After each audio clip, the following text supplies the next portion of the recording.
Late me tell you that जो लोगों ने मुझसे पूछा था कि आपकी फिल्म यूट्यूब पे आ रही है, तो मैं आपसे हाथ जोड़ के माफ़ी मांगता हूँ कि मैंने झूठ बोला, क्योंकि मैं और कुछ बोल नहीं पा रहा था, क्योंकि मुझे थिएट्रिकल बिजनेस प्रोटेक्ट करना था। मेरी शुरुआत हुई है सिनेमा से, और मैं सिनेमा से थिएटर से बहुत लॉयल हूँ, तो हमेशा मेरी कोशिश रहेगी कि थिएट्रिकल बिजनेस को मैं प्रोटेक्ट करूँ। तो मैं चाह रहा था कि जब हम पहली दफ़ा ये एक्सपेरिमेंट कर रहे हैं, तो हम लोग उस वक्त थिएटर को पूरी तरह प्रोटेक्ट करें। और इसलिए 2-4 लोग जिन्होंने मुझे ये सवाल पूछा, मैंने उनसे कहा कि हाँ, मैं यूट्यूब पे नहीं आ रहा हूँ। वो मुझे कहना पड़ा और मैं उसके लिए माफ़ी चाहता हूँ। अनफॉर्चुनेटली मुझे वो झूठ कहना पड़ा, वरना ये पूरा जो एक सपना था मेरा, वो वहीं पे ख़त्म हो जाता। दूसरी चीज़, पेपर व्यू मॉडल और सब्सक्रिप्शन मॉडल में ज़मीन आसमान का फ़र्क है।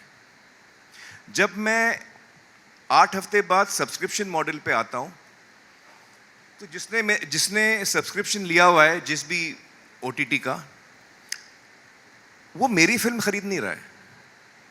वो उस सब्सक्रिप्शन मॉडल में जो फिल्में आ रही हैं वो खरीद रहा है। फिर 2-4-6 महीने बाद मेरी फिल्म आ जाती है, तो मेरी फिल्म उसको आ गई गलती से, उसको मन है देखने का, नहीं है देखने का, उससे कोई फर्क नहीं पड़ता। एक क्रिएटिव इंसान होने के नाते मैं 1000 कदम लूंगा अपनी ऑडियंस की तरफ, लेकिन मैं चाहता हूं कि मेरी ऑडियंस 1 कदम ले मेरी तरफ। तो जब हम सब्सक्रिप्शन मॉडल पे जाते हैं, तो हम आप मोरलेस फ्री दे रहे हो ऑडियंस को। ये वही मॉडल है जो थिएटर का मॉडल है। पेपर व्यू मॉडल थिएटर में भी वही चलता है, और आगे से यूट्यूब पे वही चलेगा। मैं चाहता हूं कि थिएटर का जो एक्सपीरियंस है वो बिल्कुल अलग एक्सपीरियंस है। आप 300, 400, 500 लोग साथ में बैठ के फिल्म देखते हैं, आप साथ में हंसते हैं, आप साथ में एंजॉय करते हैं, आप साथ में ताली मारते हैं, वहाँ पे एटमॉस साउंड होता है।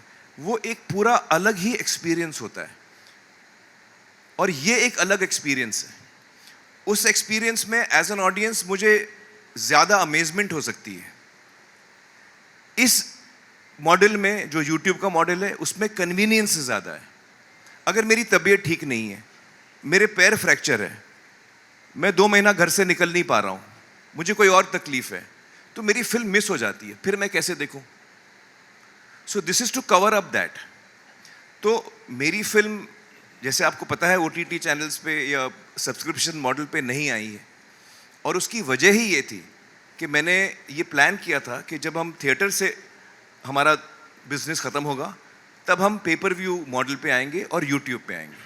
ये मेरी पहले से प्लानिंग थी। Hi, this is Sohail of nation Bollywood. आपको और गुंजन को बहुत बहुत बधाई हो। मुझे जानना था, ये आमिर खान टॉकीज, जनता का थिएटर, ये है आमिर खान बिजनेस पर्सन के दिमाग से आया है या फिर योर लव टुवर्ड्स सिनेमा? ये क्वेश्चन है। और द सेकंड दोनों।